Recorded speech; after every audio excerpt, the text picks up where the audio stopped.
Hello and welcome to Chronicast. We are Sara and Hadi, and once again we thank you for giving us your most valuable gift, your time. It means a lot to us that you choose to join this journey. Here at Chronicast, we dive into stories that do more than entertain. They guide us, challenge us, and inspire us to grow. Each episode is an invitation to reflect, to feel, and to awaken. Today, we bring you a story that has touched millions of hearts around the world. A story about a bird who dared to live differently. This is the tale of Jonathan Livingston Seagull, written by Richard Bach. The sun rises over the ocean. Waves crash below, and a flock of seagulls hovers near the shore. For them, flying is simple, a way to search for food to survive another day. But among them is one gull who is not like the others. His name is Jonathan Livingston. Jonathan doesn't care much about breadcrumbs or fish scraps. What excites him is the art of flying itself. He loves the feeling of air rushing past his feathers, the thrill of a perfect dive, the elegance of mastering the wind. While the others see flying as a tool, Jonathan sees it as a calling.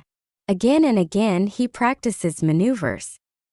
He soars high, then folds his wings tight and plummets toward the sea in breathtaking dives. He experiments with speed, angle, and precision. Sometimes he crashes hard, tumbling into the waves. Sometimes he barely escapes with his life. But he doesn't stop. His heart beats not for survival, but for discovery. The flock begins to notice his strange behavior. "Jonathan, why waste your time?" they scold. "Flying is for eating, not for tricks." But Jonathan doesn't listen. He keeps pushing his limits, reaching faster speeds than any gull before him. He learns to dive at over 200 miles per hour. He discovers that with discipline, courage, and vision, he can do what others believe is impossible. Yet instead of admiration, he faces anger. The council of elders gathers, declaring him an outcast. "Jonathan Livingston Seagull," they say, "you are shame to our flock. You care nothing for tradition, nothing for survival. You are banished."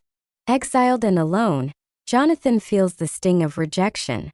For a moment he wonders if they were right, if maybe life really is just about survival. But deep inside he knows the truth. He was born to fly. Jonathan continues his solitary training. Day after day, he pushes his wings, sharpens his turns, perfects his dives. And then, one evening, something miraculous happens. He meets other gulls, shining, radiant, graceful beyond imagination. These gulls are not bound by the limits of ordinary life. They welcome him, teaching him that true flight is not just in the body but in the spirit. Perfection, they tell him, is not speed or tricks. Perfection is realizing that you are free. With them, Jonathan learns to see flying as meditation, as joy, as an expression of the boundless soul. He begins to understand that the only real chains are the ones created by fear and conformity. But Jonathan cannot forget the flock he left behind, the young gulls who, like him, secretly dream of something greater. And so, with newfound wisdom, he returns. At first, they mock him again. But slowly, the curious ones gather around. They watch him soar, twist, and glide with impossible beauty. They listen when he speaks of freedom, of courage, of the power within. Jonathan becomes a teacher, a guide. Not a leader demanding obedience, but a friend showing what is possible. He tells them, "The most important thing is to know that you are already free. Break the chains of thought, and the sky is yours." Jonathan Livingston Seagull is more than a bird. He is a mirror for us all. How many times have we been told to be ordinary? How often have our dreams been called foolish, impossible, or dangerous? Like Jonathan, we face the pressure of the flock. Family, society, the voices that say, "Stay safe. Don't take risks. Just survive." But survival is not enough. Life is not meant to be a cage. It is meant to be flight. Jonathan teaches us that the true battle is not against the wind, but against our own doubts. The limits we believe in are illusions. Once we dare to imagine, to practice, to persist, we discover that freedom was always within us. So the lesson is clear. Follow your passion, even if others don't understand. Break the limits of your mind, for they are the only real limits. Live not just to survive but to soar.